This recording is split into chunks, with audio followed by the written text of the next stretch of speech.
Changing direction can be challenging in general, and then when you add on top of that when to change direction, why, what shots to use, and how you're supposed to use them, it can seem like a really confusing thing, and sometimes bad changes of direction can cost us easy points and also points that we're already in control of just because we're doing things at the wrong time. So in this video, I'm going to break down a really simple way to know whether you should be changing direction, what type of direction changes you should be using, and how to implement them in the best way that suits your game. So let's get into today's video.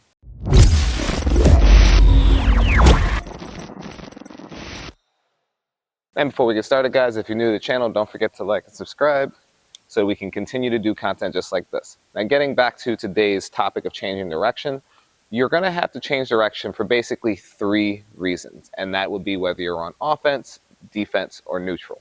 Your changes of direction are going to fall into those 3 categories, which are also going to tell you what your goal is in your change of direction. For example, most people look at changing direction like it always has to be something that's aggressive.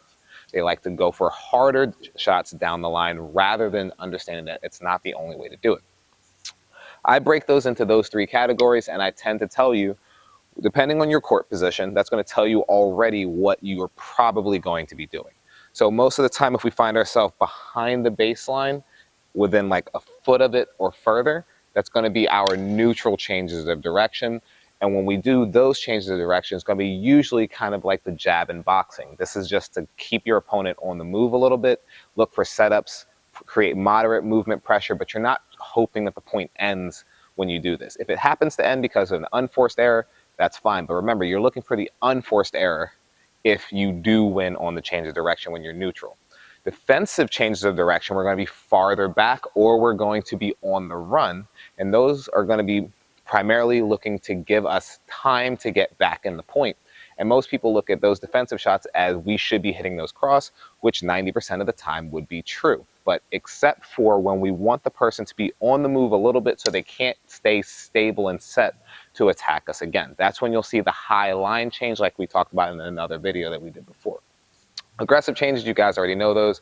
We're going to be closer to the line, trying to attack the ball, put pressure on the opponent, usually using lower shots, taking time away, getting them to have to react quickly, and then either we're going to win with that or we're going to look to maintain control of the point in those examples. So now let's get into how we use each of our shots, which if you remember, we have our rally shots, heavy shots, flat shots, and slices.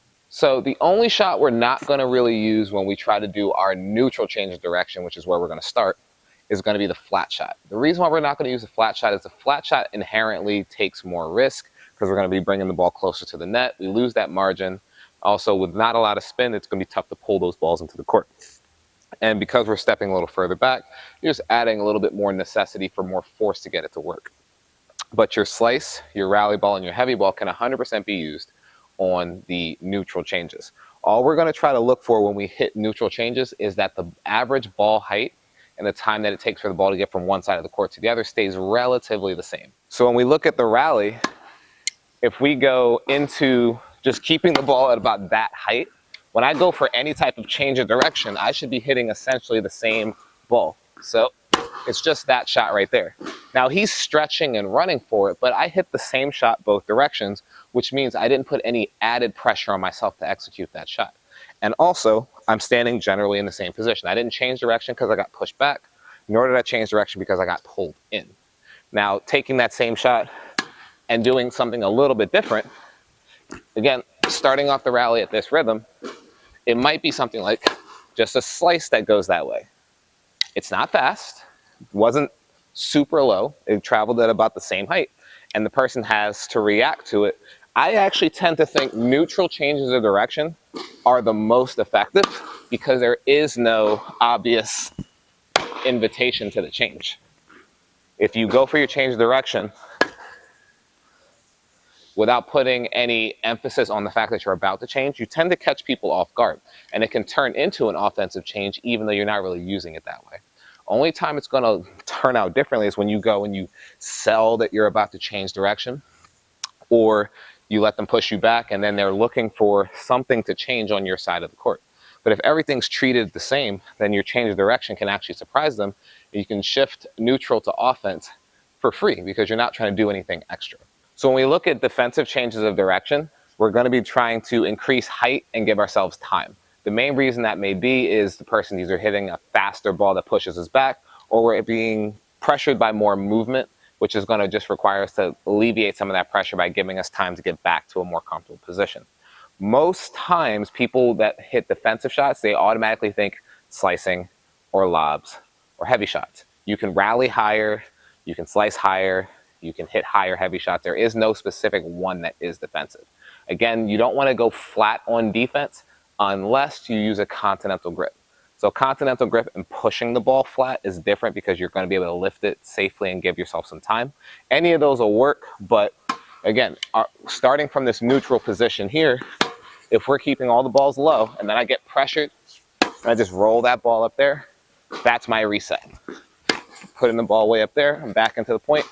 Now I can use a continental grip to give myself time, or I can use a high floating slice. Any of those are options as long as I keep my opponent in the back of the court. Most people, as I said, they think defense lob or defense slice. It's just the goal of giving yourself time. The only thing you're really going to be looking at when you go defensive with these shots is that you increase the amount of time that you get, and also you make sure the person is not in a good enough position to step in and attack again. One caveat to that is, if you go for your high ball on a change of direction, you want to make sure that your goal is that the person is also having to move far enough that they can't get stable and rip another ball. If your movement of the ball still doesn't accomplish that goal, you still get time, but they can rip into another ball, so you're probably going to be in the same position. Just pay attention to the fact that you need that person to have to move far enough. So let's say they've been crushing it from one singles line. You need them to be at least near the blue sideline on the other side, just so they have to run and cover that ground. At the risk of sounding repetitive, I'm going to tell you guys a few things you've already heard, but I'm going to get into them other things that you haven't heard, or maybe haven't heard as explicit. Obviously, if you want to be aggressive with your change of direction, you're going to be looking to be inside the court, take time away from your opponent, lower the ball height. That's the obvious part. But sometimes your aggressive changes of direction are also going to come from you just being more stable. For example, if you had to run to the side to hit one neutral forehand, and then the next ball comes generally within that same area, you might be able to just adjust your footing and be more aggressive with the second change, even though you're not necessarily stepping into the court. So in the aggressive change of direction, it's going to be really subjective to your own level of comfort. We've all seen people that hit super aggressive shots from areas back here. That's usually going to be a result of what I just said on the second one, of a ball coming close to you where you feel like you can be way more set up and comfortable. I'm not going to show you guys how to hit aggressive changes of direction because you can use any of them. But what I will do quickly before we wrap up this video is I'm going to run through clips of all three shots being used offensively, defensively, and neutral, just so you have an idea of what the shot is that you're looking for. So starting with our neutral change, it would be something like that, and then just an up and through the court. Now again, I don't care if he gets it or doesn't get it. My goal was that I get him on the move. Going on to an offensive change, we've got the ball sitting there, a little closer. Now that ball got lower, faster, nothing fancy. I just had a better court position, which made the attack easier. And then going into the defensive change, I would get pushed back, and I just give myself that time. Hopefully making it, but in most cases I would. So one more time.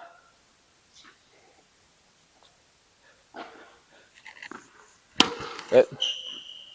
Now I just go back, lift it up, give myself time. He's on the run. I could even turn that into an offensive position if done correctly.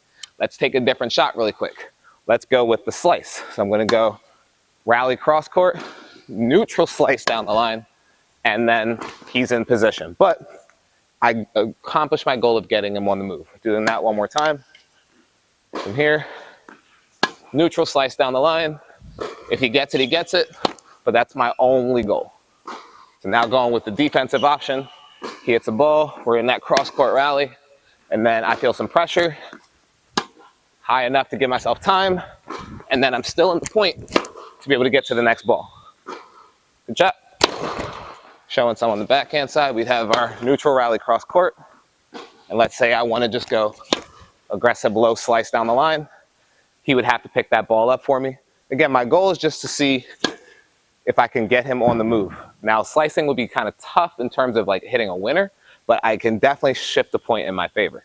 Likewise, we're going here, might be playing inside out, and then just a neutral high change down the line to keep the point going. You might not want to do that too often when you're going backhand to forehand, because then you get yourself into that forehand to forehand rally, but it's going to depend on how quality that person's forehand would be. Just because if I just hit a nothing ball down the line, I do open up his ability to hit a big cross-court shot. So you have to make sure that the quality of your shot is high. So that's gonna wrap up today's video, guys. I hope it was helpful. Obviously, there's a bunch of different reasons and situations to change direction. I didn't want to get into each specific one. I just wanted to show you guys that you could change direction for a myriad of reasons, whether you feel like you're on offense, defense, neutral, inside the court, off to the side, topspin, slice. You have all these different options, and most people just look at change of direction as I'm supposed to be in control of the point. It's not always going to be the case. Changes of directions can come for a bunch of different reasons. You need to practice each reason separately so that you can trust it when you're playing a match. But that's going to wrap up today's video. If you know anybody who will benefit from this stuff, as always, send it off to them. Don't forget to like and subscribe, and I'll see you guys in the next one.